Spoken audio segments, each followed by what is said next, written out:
धर्म क्या कह जाए कथाटा बुझ धर्मी आउ धर्म ये दुटा जिनस धर्मी किए से ना जे धर्म को धारण करे धर्म किए से ना जे धर्मी को प्रकाश करे धरी पारा ना कथाटा कौन धर्म आउ धर्मी धर्म हूँ से जिनिस जहाँ को धर्मी धारण करे आउ धर्मी हूँ से जिनिस जहाँ को धर्म प्रकाश करे जलर धर्म तरलता नहीं कि तरलता गुण को जल प्रकाश कला जल जल धारण कला तरलता गुण को जल धारण कर कि तरलता गुण द्वारा जल प्रकाशित है एवं बुझल कि गुण धर्म कथा धर्म धर्म बुझल कि सेमती आम शरीर भितर दीटा जिनस अच्छी गोटे धर्म आ गोटे हूँ धर्मी है कि धर्मी जी धारण कर धर्म जी प्रकाश करुच्ची दीटा अच्छी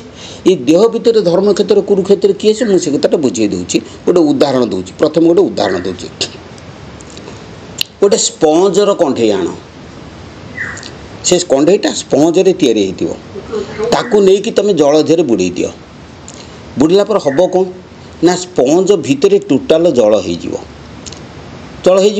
तेणु स्पंज भितर दीटा देह रहा कौन गोटे जल शरीर गोटे हूँ स्पंज शरीर से स्पंज भितर ही अच्छी गोटे स्थान अच्छी किंतु दीटा देह ता भितर पाइले किए से ना गोटे जलर देह गोटे हूँ स्पंजर देह जल तार ता धर्म पालन करुच्ची आ स्पंज तार ता धर्म पालन करुच्ची किंतु गोटे स्थान दीटा देह रही बुझिपारा ना ना आम देह भितर दीटा देह अच्छी प्राणी शरीर को छाड़देले विश्व ब्रह्मांड रे आ कौन शरीर ना जहाँ भितर दीटा शरीर अच्छी बुझिपारे जिते पदार्थ अच्छी ता भितर केवल गोटे शरीर जड़ शरीर किंतु या भितर दीटा शरीर अच्छी कौन गोटे चेतन शरीर गोटे हूँ जड़ शरीर है जड़ शरीर किए से ना आमर जो जो भात डाली तरकारी खाऊँच तादे जो जैव पिंडटा या कहुए जड़ शरीर जड़ जैव पदार्थ या जड़ शरीर किंतु या भितर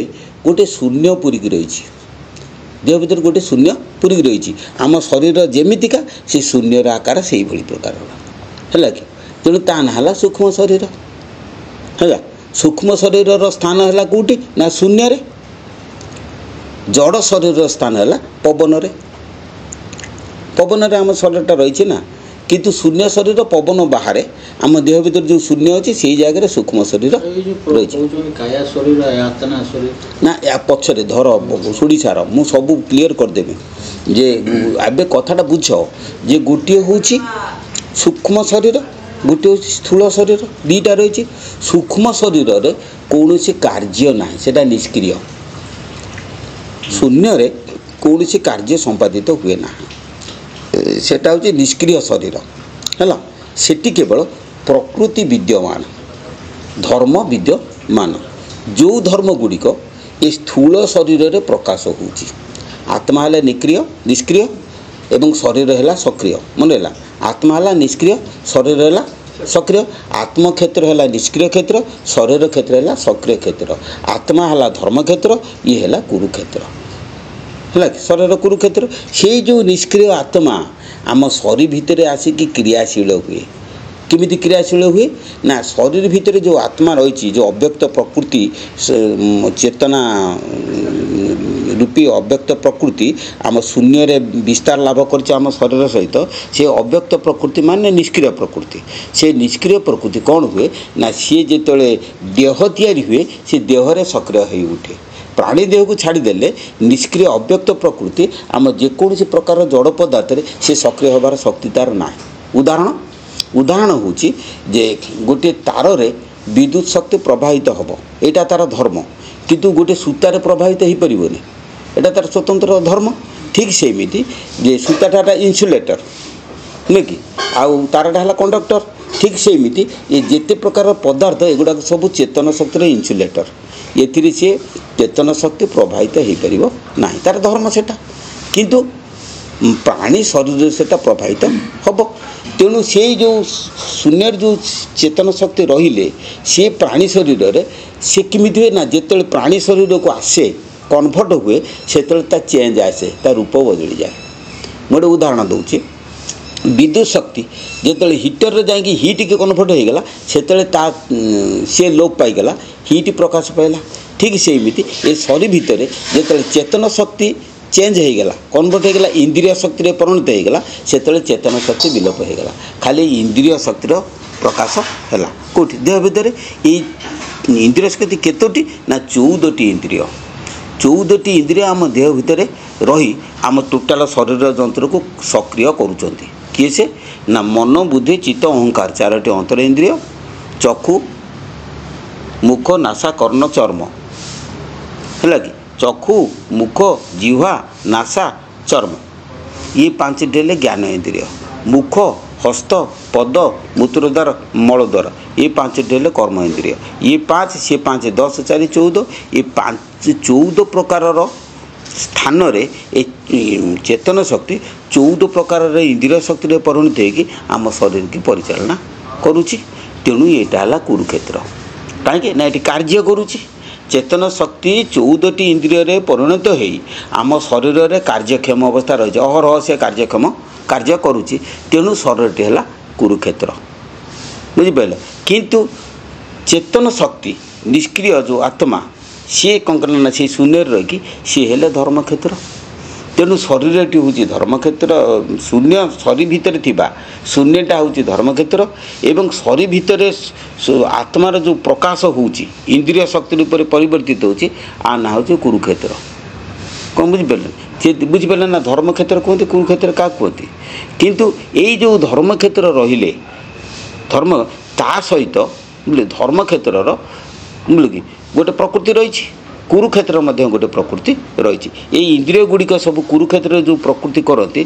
ता ना हूँ जड़ प्रकृति ताकू आम दर्शन भाषा कहुए अपरा प्रकृति कार्यकारी करुँच किंतु शून्य क्षेत्र जो प्रकृति रहा सी है परा प्रकृति कौन बुझे ना सुप्रकृति चेतन प्रकृति से सुप्रकृति कौन करती ना परमात्मा होते भगवान श्रीकृष्ण जहाँकर निवास स्थल से शून्य रे से शून्य रे पांडव 5 भाई मध्य निवास करती आमर 5 चक्र आधार लिंग नाभि हुद कंठ ये 5टा चक्र रे 5 जन शून्य रे 5 भाई 5 प्रकार प्रकृति धारण करती किए ना पृथ्वी जल अग्नि वायु आकाश 5 प्रकार प्रकृति आत्मशक्ति धारण करी 5 चक्र चक्र को चालना करे आधार चक्र पृथ्वी तत्व सहदेव लिंग चक्र जल तत्व नकुल नाभि चक्र तेज तत्व अर्जुन हुद चक्र वायु तत्व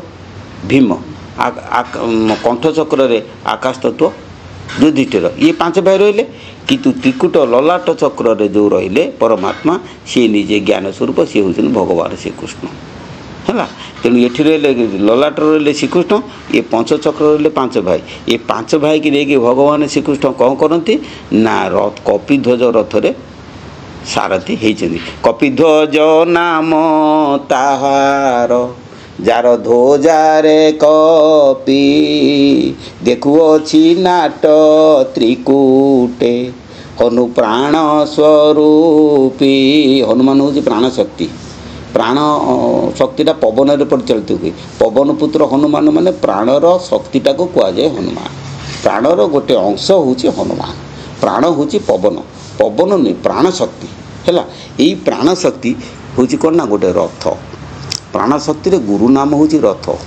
प्राण शक्ति रे गुरु नाम है रथ से रथ रे कौन हुए ना 2 जन बसी जीव परम पार्थ पार्थ सारथी एक कुआरे अभिन्न दुहे आजन्म साथी भावमय चित्त चिलिका चित्त हृदय को चिलिका सहित तुलना कला भावमय चित्त चिलिका बोले भावमय चित्त चिलिका नील आकाश तले हंस हसी दुई खेलती ज्ञाति कुटुंब मेले हंस हंसी ता भर हंस है जीवात्मा हंसी है परमात्मा ये 2 जन कौन करना से जो भावमय हृदय रूपक चिलिकार सी खेलुंट ज्ञाति कुटुंब किए से जीव परमर भाई बंधु किए से ना सुप्रकृति अहिंसा अक्रोध वैराग्य एम सब सुप्रकृति ताकरी मेल सी कौन करते खेलुंट जीव परम ये ଖେଳ ଚାଲିଛି। ହଂସ ହଂସି ଦୁଇ ଖେଳନ୍ତି କ୍ୟାନ୍ତି କୁଟୁମ୍ବ ମେଳେ ହେଲା। ତେଣୁ ଏଠି ଯେତେବେଳେ ସେ ଖେଳୁଛନ୍ତି ସେଠି କ'ଣ ହେବ ନା ଏ ଜାଗାରେ ଗୋଟେ ଗଛ ଅଛି। ଏଗୁଡ଼ା ସବୁ ମୁଁ କହିବି ଗୀତା ସାରାରେ ଲାଷ୍ଟକୁ, ଗୀତାର ଲାଷ୍ଟକୁ କୁହାଯିବ। କ'ଣ ବୁଝିପାରୁଛୁ କି? ଏଗୁଡ଼ା ବିଭିନ୍ନ ପ୍ରକାର କଥା। ଗୀତା ବାଣୀ ବୋଲିକି ଗୋଟେ ବହି ଲେଖା ହେଇଥିଲା, ଦଶମ ଶ୍ରେଣୀରେ ପଢ଼ୁଥିଲା ବେଳେ ସେଇଥିରେ ସେ ତତ୍ତ୍ୱ କଥା ଗୁଡ଼ା ମୁଁ ଦଶମ ଶ୍ରେଣୀରୁ ଲେଖିଥିଲି। ସେ କଥା ଗୁଡ଼ା ସେସବୁ ଅଛି। ଯାହା ହଉ, ତେଣୁ ଏ ଦେହ ଭିତରେ ମନ ହେଉଛି ଧୂତରାଷ୍ଟ୍ର। ମନ ଧୂତରାଷ୍ଟ୍ର ବସିଛି ନାଟ ଦେଖିବା ପାଇଁ, ଜ୍ଞାନ ମନ୍ତ୍ରୀ ମୁଖୁ ଶୁଣିବ ପୁତ୍ର କ'ଣ ଲଢ଼ାଇ, ଦେହ କପିଧ୍ୱଜେ ପ୍ରଭୁ ହେ ଯେବେ କରିଲ ରଥି, ତେଜି ଦିଅ ଜ୍ଞାନ ଦୀପାଳି ବେଗେ ହୋଇ ସାରଥି।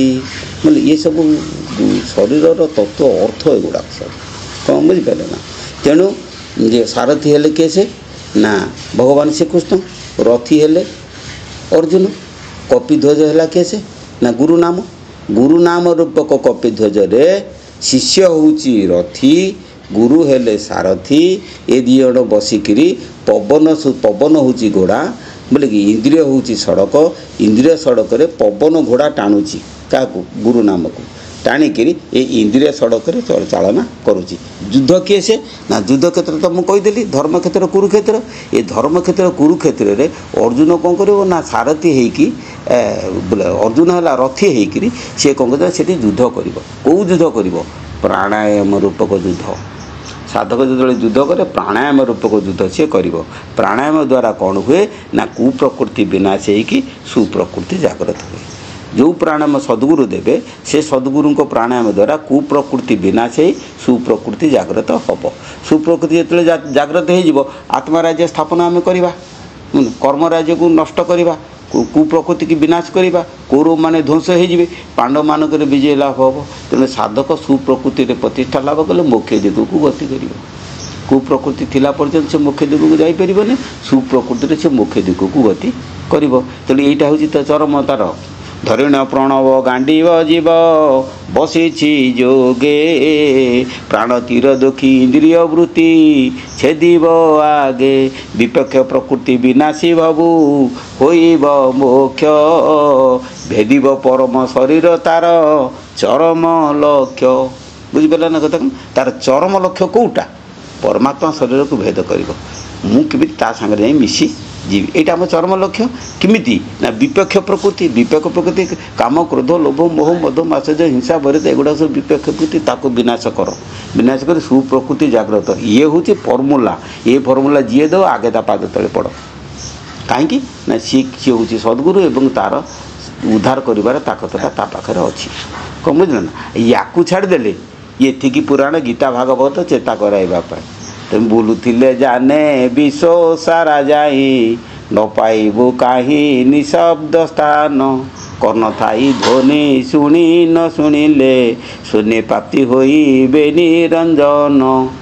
ମୁଁ କଲେଜ ପାଠ କହୁଛି, ମୋତେ ପ୍ରଥମ ଶ୍ରେଣୀ ପାଠ ପଚାରୁଛ ସେଇ ଜପ ମାଳା କରିମି ଭଲ ମନ୍ଦ ସେଗୁଡ଼ାକ ସବୁ ନୁହଁ। କମିଲେ ଏଗୁଡ଼ା ସବୁ କେଉଁମାନଙ୍କ ପାଇଁ? ମୋ ବୁଢ଼ୀ ମା' ପାଇଁ। ବୋଲେ ଏଗୁଡ଼ାକ ବୁଢ଼ୀ ମା' ପାଇଁ। କାହିଁକି କୁହନି? ସେମାନେ ତ ଜ୍ଞାନ ଫାନ କିଛି ଜାଣନ୍ତି ନାହିଁ। ସେମାନଙ୍କୁ ଗୋଟେ ବନ୍ଧନରେ ବାନ୍ଧି ଦେବା ପାଇଁ ପଡ଼ିବ। ଗୋଟେ ଅମଣିଆ ବଳଦ, ସେ କଥା ମାନୁନି, ତାକୁ କ'ଣ କରିବ ନା ଆଗେ ତାକୁ ଥରେ ଯେତେବେଳେ ବାନ୍ଧି ଦେବ ସିଏ ଆଗେ ଲଙ୍ଗଳ ଫଙ୍ଗଳ ଫୋପାଡ଼ି ଘୋଷାଡ଼ି ପକାଇବ, କାହିଁକିନା ସେ ଅମଣିଆ। ଠିକ୍ ସେମିତି ଅଜ୍ଞ ଲୋକ ସବୁ କ'ଣ କରି ଯେଉଁମାନେ ଜାଣିନାହାନ୍ତି, ଯେଉଁମାନେ ଜଡ଼ ଲୋକ, ତାଙ୍କ ପାଇଁ ଜପାମାଳ। ତମ ସମସ୍ତଙ୍କର ଗୋଟେ ଗୋଟେ ମା' ଅଛି ନା ନାହିଁ? ବୋଉ ଅଛି, ଜନ୍ମିତ ମା' ଅଛି ନା ନାହିଁ? ମୋର ବି ଗୋଟେ ଜନ୍ମିତ ମା' ଅଛି। ଏଠି ଗୋଟେ ଚାଳ ଘର ଥାଏ, ସେ ଚାଳ ଗୁରୁଙ୍କ ଆଦେଶରେ ମୁଁ ତାକୁ ଆଣିକି ଏଠି ବସେଇ ଦିଏ। ବସେଇ ଦେଉ ମୋତେ ଦିନ କହିଲା ଏଇ ଗୋଟେ ମାଳା ଦେଉନୁ ମୁଁ ଜପ କରିବି। ମୁଁ କହିଲି ବୋଉ ତୁ ବା ସେ ଦୟାନିଧି ପରମହଂସ ଦେବଙ୍କୁ ଗୁରୁ କହୁଛୁ, ତୋର ମାଳା କ'ଣ ହେବ? କାହିଁ ତୁ ମୋ ଠାରୁ ଜନ୍ମ ନା ମୁଁ ତୋ ଠାରୁ ଜନ୍ମ? ମୁଁ ନା ନା ମୁଁ ତୋ ଠାରୁ ଜନ୍ମ। ଠିକ୍ ଅଛି, ତୋତେ ଗୋଟେ ମାଳା ଆଣିକି ଦେବି। ତାକୁ ଗୋଟେ ମାଳା କିଣିକି ଆଣିକି ଦେଲି। ତାର ମାଳା ନେଲା, ମାଳା ନେଇକି ମାଳା ଟିକେ ଧରିଲା।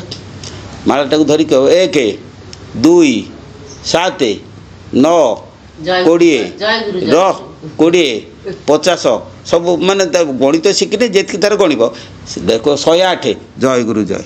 ମୁଁ କହିଲି ବୋଉ ଏଇଟା ତ ଜପ ନୁହେଁ, ମନ୍ତ୍ର ପା ଜପ କରିବା କଥା। 1 2 କ'ଣ ଜପ? ତୁ ମୋ ଠାରୁ ଜନ୍ମ ନା ମୁଁ ତୋ ଠାରୁ ଜନ୍ମ? ମୁଁ ନା ନା ମୁଁ ତୋ ଠାରୁ ଜନ୍ମ, ତୁ ସେଆକୁ ଜପୁଥା। ଆଉ କ'ଣ କହିବି? देख जी जहाँ करुच्ची कौन न बुद्धि भेद जनये दज्ञानां कर्म संगीनां जो जो ये तो सर्वकर्माणि विद्यान युक्त समाचरण नुहे बुद्धि भेद उदित अज्ञ कर्म संगी ज्ञानी ज्ञाते सर्व आचरी ताकू कर्मे प्रवृत्त मु कहीपर मो माँ अज्ञ बोलिकी कितु मुझे कह मो माँ विज्ञ ना मुझे जन्म हेली से कथा नहीं मो माँ हूँ जड़